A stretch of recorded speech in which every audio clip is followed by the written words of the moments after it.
Anna Maria Vartolomé, bonjour. Bonjour. Je suis ravi de vous avoir dans cette émission pour parler, évoquer ce très beau film de Laura Vandel, son deuxième film, L'intérêt d'Adam. Avant, je vais vous situer un petit peu. Donc, vous êtes une actrice franco-roumaine, vous êtes arrivée en France très jeune.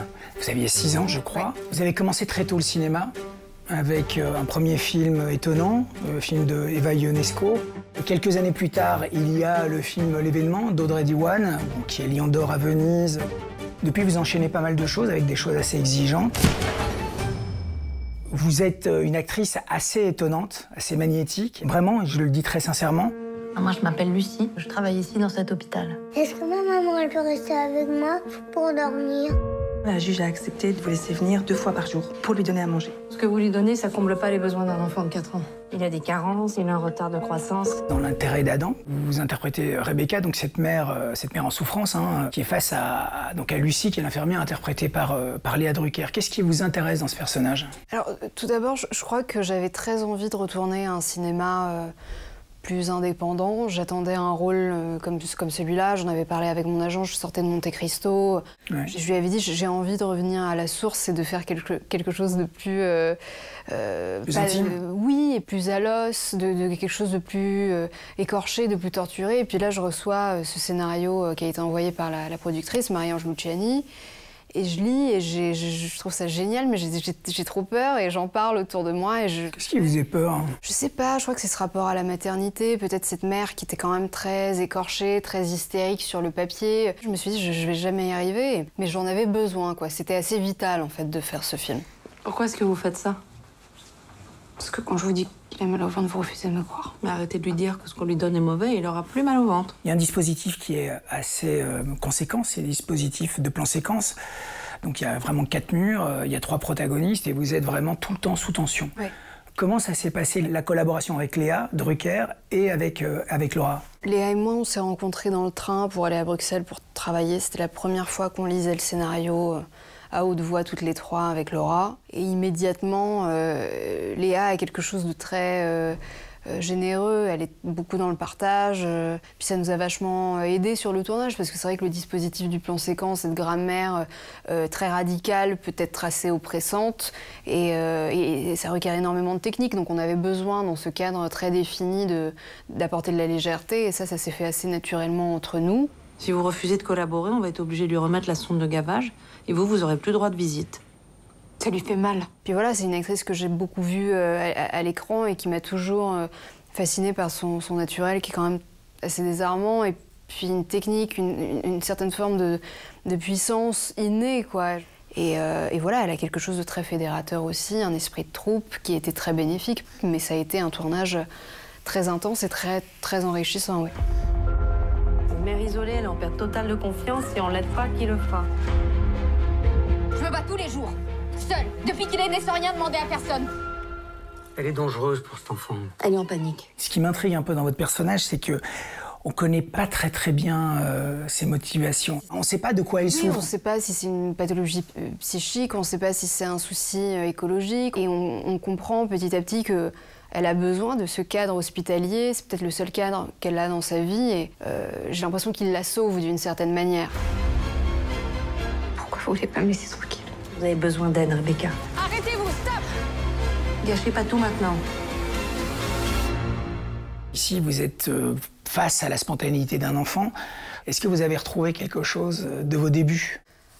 C'est un peu ce que je cherche à chaque fois. Ouais. Je sais pas si je l'ai retrouvé, mais j'essaye du moins de voilà, ne pas trop intellectualiser, justement, pour arriver à garder ce côté très spontané, instinctif.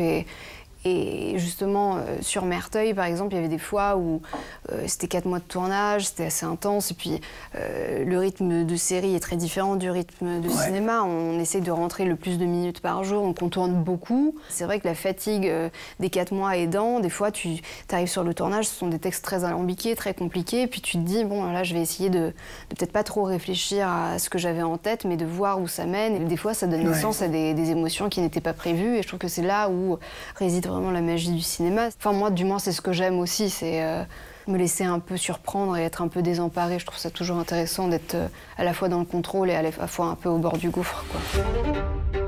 J'ai peut-être quelque chose à vous proposer. Que faudra-t-il faire, madame? Vous pensez-vous doué pour le plaisir?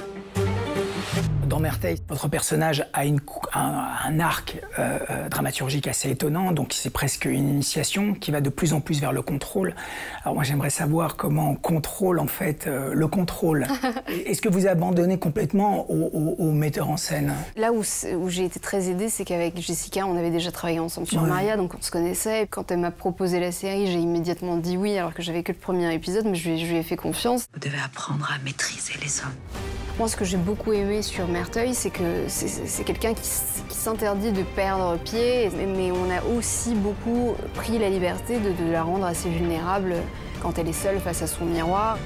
On arrivait sur le plateau, puis on tournait un peu dans le désordre, donc moi j'étais un peu désorientée, puis vraiment j'essayais pour le coup de vraiment faire avec ce que j'ai sur le papier et de peut-être pas la rendre trop machiavélique non plus, parce que j'avais envie que les spectateurs s'attachent à elle. Madame la Marquise, Isabelle de Merteuil.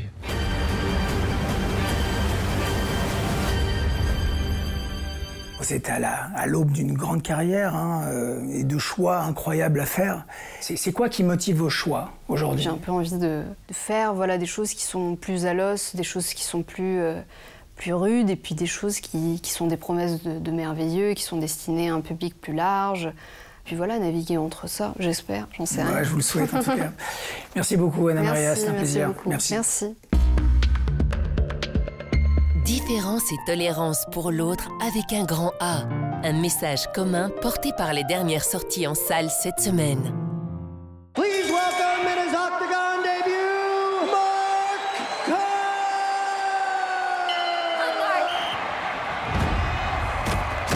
This guy is the best he has ever seen. Come on, baby. Too much? Never. Too much? No. So I think... Le réalisateur Benny Safdie signe un biopic enflammé autour de Mark Kerr, célébrissime champion de MMA dans les années 90.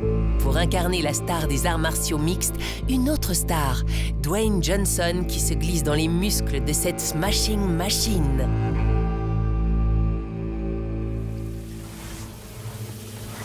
Il ne vous est rien arrivé de particulier?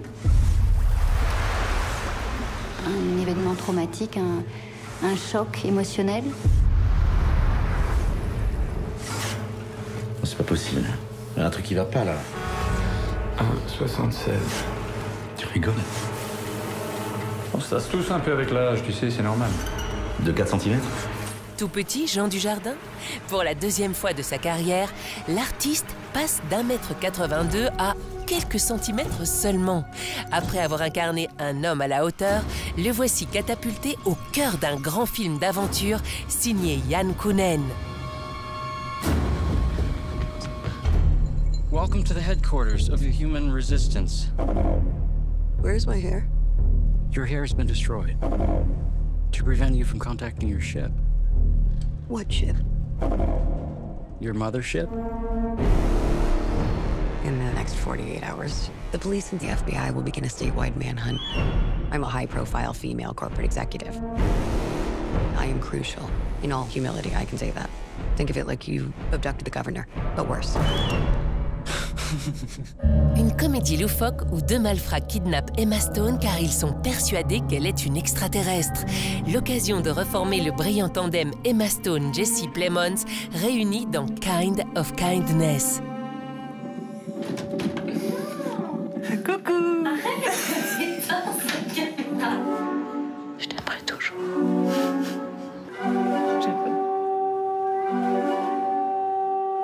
Je te quitterai jamais. Elle est de retour. Laisse-moi. Je veux juste me marier avec toi.